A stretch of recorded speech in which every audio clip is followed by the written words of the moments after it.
राज्यों ने भी प्रस्ताव दिया और उसी को स्वीकार करते हुए आदरणीय राहुल गांधी जी ने ये भारत जोड़ो न्याय यात्रा की। इस भारत जोड़ो जो हमारा था वो भारत जोड़ो था, लेकिन इसमें न्याय यात्रा शब्द शामिल है।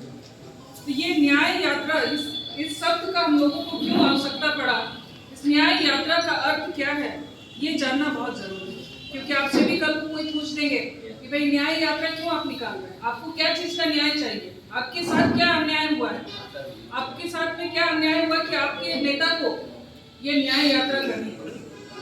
आप लोगों ने पिछले कई दिनों से, कई वर्षों से, हम कहे 2014 से आप लोग लगातार देख रहे हैं किस तरह से हर वर्ग के लोगों को परेशान किया जाए, चाहे वो युवा वर्ग हो, चाहे वो किसान हो। आप लोगों ने किसानों का बड़ा आंदोलन भी देखा है, इस देश ने देखा है किस तरह से किसानों के साथ में अन्याय हुआ।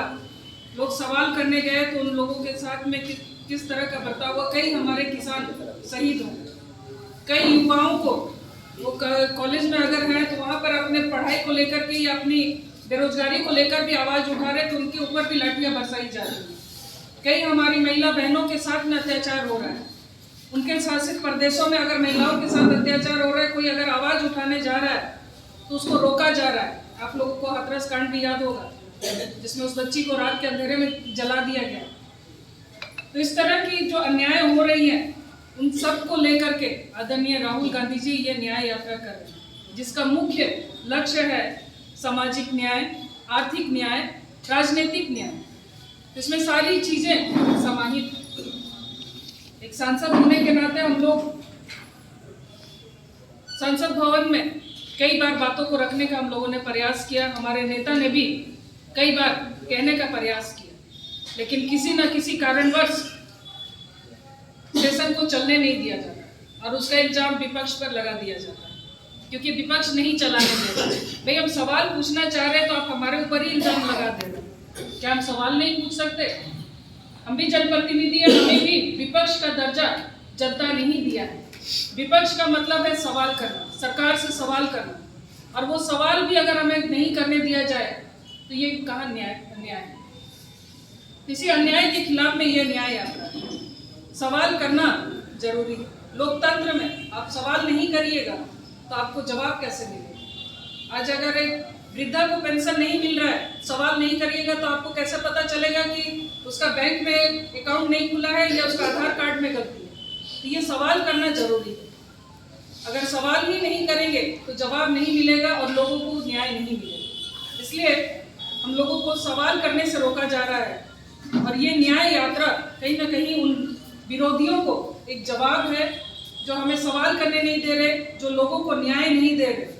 और इसका स्लोगन भी है कि जब तक हमें न्याय नहीं मिलता तब तक ये संघर्ष जारी रहेगा। इसमें कई सारे जन मुद्दे हम लोग ले रहे हैं, जितने प्रदेश इसमें आएंगे, क्योंकि आप लोग को जानकारी है कि 6713 किलोमीटर की ये पद यात्रा है जो 14 तारीख से शुरू हो चुकी है, और ये आने वाले, मुझे लगता है कि फरवरी के प्रथम सप्ताह में हमारे झारखंड में मुर्शिदाबाद के पास से पाकुड़ में या शायद जहाँ भी सुविधा हो वहाँ से ये झारखंड में इन कर जाएगा। उसके बाद हम लोगों की ये जिम्मेदारी बनती है कि हम लोग यहाँ के मुद्दों को, जो यहाँ के जनहित के मुद्दे हैं, झारखंड के, हमारे इस सिंहभूम के जो जनहित के मुद्दे हैं, उनको हम लोग आदरणीय राहुल गांधी जी के सामने, उनके समक्ष हम लोग प्रस्तुत करें।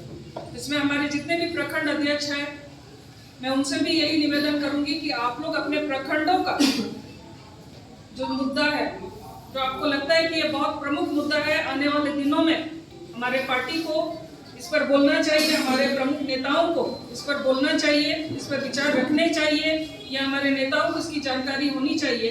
तो वैसे मुद्दों को भी आप लोग इसमें दें, न सिर्फ हमारे प्रखंड अध्यक्ष बल्कि हमारे जितने भी बुद्धिजीवी हैं, मैं उनसे भी चाहूँगी कि आप लोग भी उन मुद्दों को जल्द से जल्द, यहाँ हमारा कंट्रोल रूम बनेगा तो उस कंट्रोल रूम में आप लोग सभी देंगे।